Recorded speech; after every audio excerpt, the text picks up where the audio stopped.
yang diampu oleh dosen Ibu Khalida Ulfa, SIP, MAP. Saya Naura Mutia Rahma dengan NIM 230802015. Saya Salatina dengan NIM 230802018. Saya Uswat Rasana dengan NIM 230802027. Selamat menyaksikan. Nah, yang pertama ada konsep desentralisasi simetris. Desentralisasi simetris adalah sistem pemerintahan di mana pemerintah daerah diberikan kewenangan yang sama dan setara di seluruh wilayah negara. Nah, semua pemerintahan atau semua pemerintah daerah yang diberikan kewenangan ini memiliki hak dan tanggung jawab yang sama dalam mengurus urusan daerahnya masing-masing. Di Indonesia, desentralisasi simetris ini diterapkan melalui Undang-Undang Nomor 22 Tahun 1999 yang mulai berlaku pada tahun 2000. Nah, kemudian adanya pembaruan dengan Undang-Undang Nomor 32 Tahun 2004.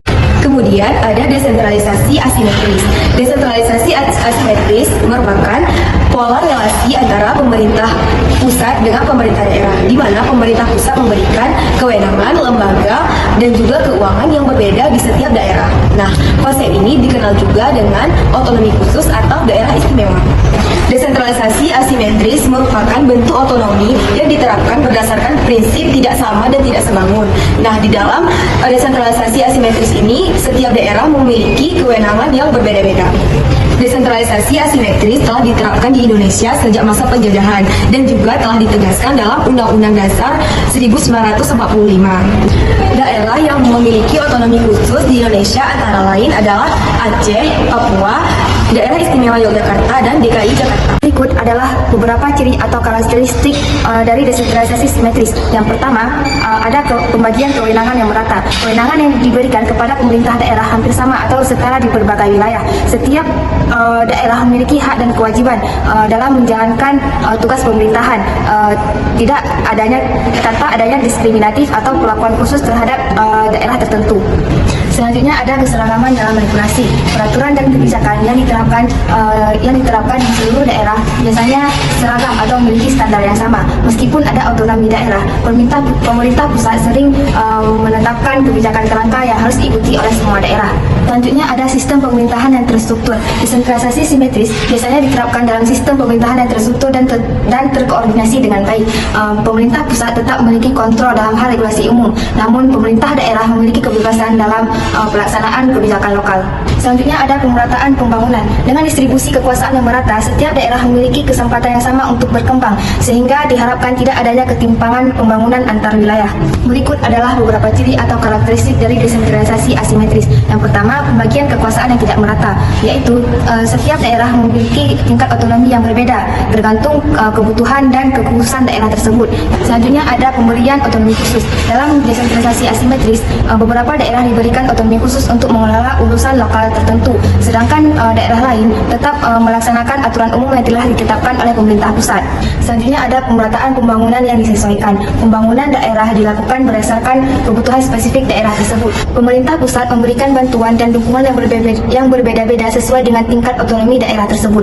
Selanjutnya ada kontrol pemerintah pusat yang berbeda-beda. Pemerintah pusat mungkin memiliki kontrol yang kuat di beberapa daerah, sedangkan di daerah otonomi khusus peraturan tersebut bisa longgar karena memberikan kebebasan mereka dalam mengurus urusan lokal mereka sendiri. Kemudian kelebihan dari desentralisasi simetris yang pertama adalah pembagian kekuasaan yang adil, di mana setiap daerah itu memiliki otonomi yang sama dan dapat mengurangi ketimpangan. Kemudian yang kedua, peningkatan partisipasi lokal, di mana setiap masyarakat dapat terlibat dalam proses pengambilan keputusan daerah.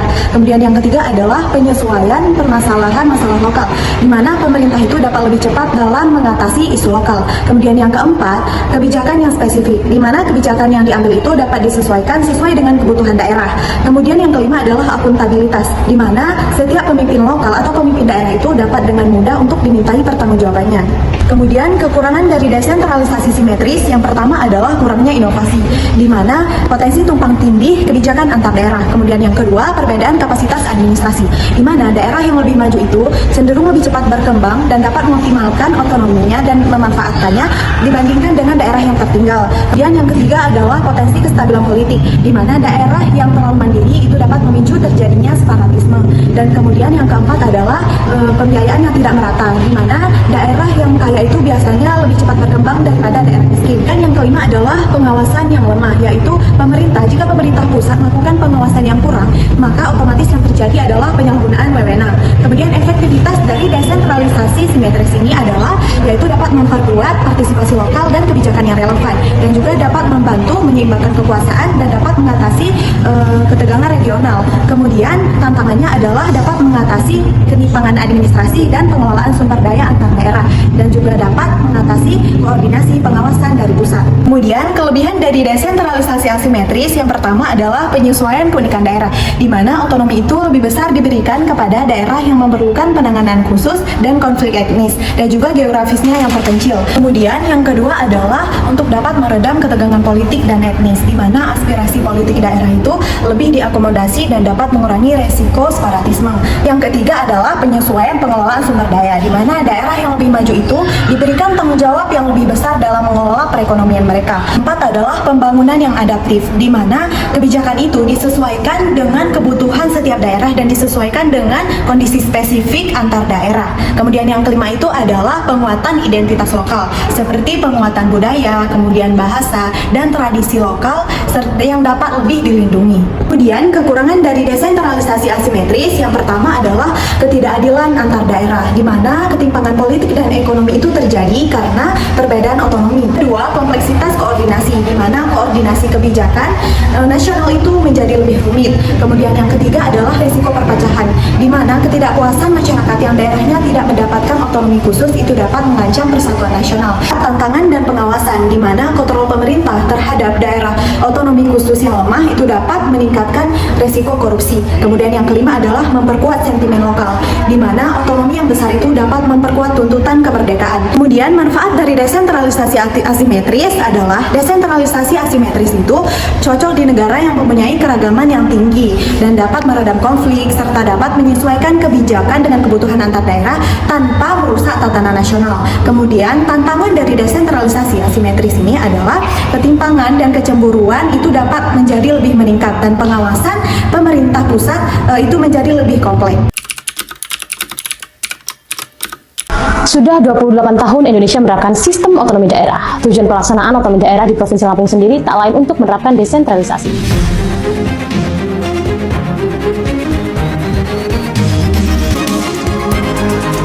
Prinsip desentralisasi adalah operalih, sebagian kewenangan pemerintah pusat kepada pemerintah daerah untuk mencapai kemandirian fiskal dari pemanfaatan berbagai potensi sumber daya yang dapat meningkatkan pendapatan asli daerah.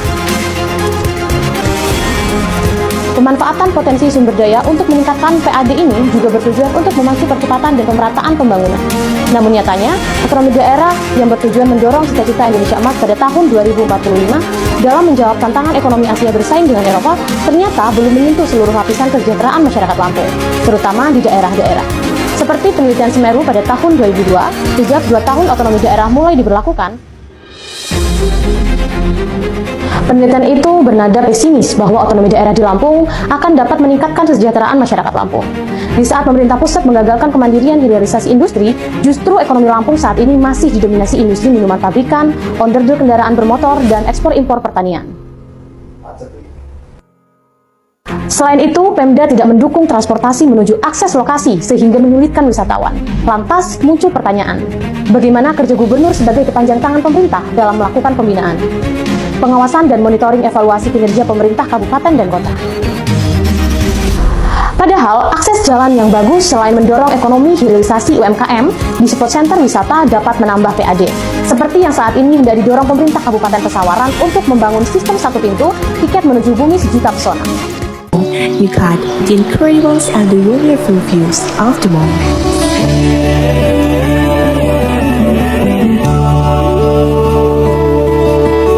And this is the tourism of Pesawaran. Makes your dreams come true.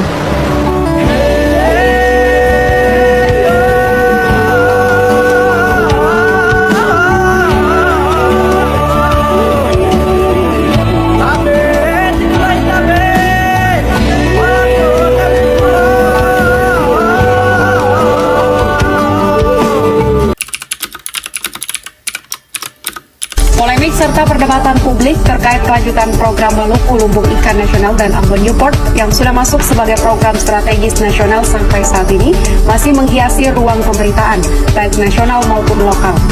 Ini merupakan sebuah diskursus yang lumrah, sebab terkait dengan urusan hajat hidup orang banyak, sehingga menjadi sangat sensitif serta atensi dari berbagai pihak. Pakar Hukum dan Tata Negara Konstitusi Universitas Muslim Indonesia Makassar, Fahri Bahmin, mengatakan secara konstitusional, proyek strategis nasional termasuk proyek Lumbung Ikan Nasional dan Ambon Newport di Maluku tidak semata dilihat secara teknis kebijakan semata, tetapi lebih jauh hal ini erat kaitannya dengan hakikat serta spirit konstitusi dalam urusan penyelenggaraan negara, sebagaimana diatur dalam norma pasal 4 ayat 1 Undang-Undang Dasar NRI tahun 1945 yang mengatur bahwa Presiden Republik Indonesia memegang kekuasaan pemerintah menurut Undang-Undang Dasar. Rumusan konstitusional tersebut merupakan norma yang secara expressis verbis wajib dijalankan oleh Presiden dalam menjalankan kekuatan pemerintahan negara.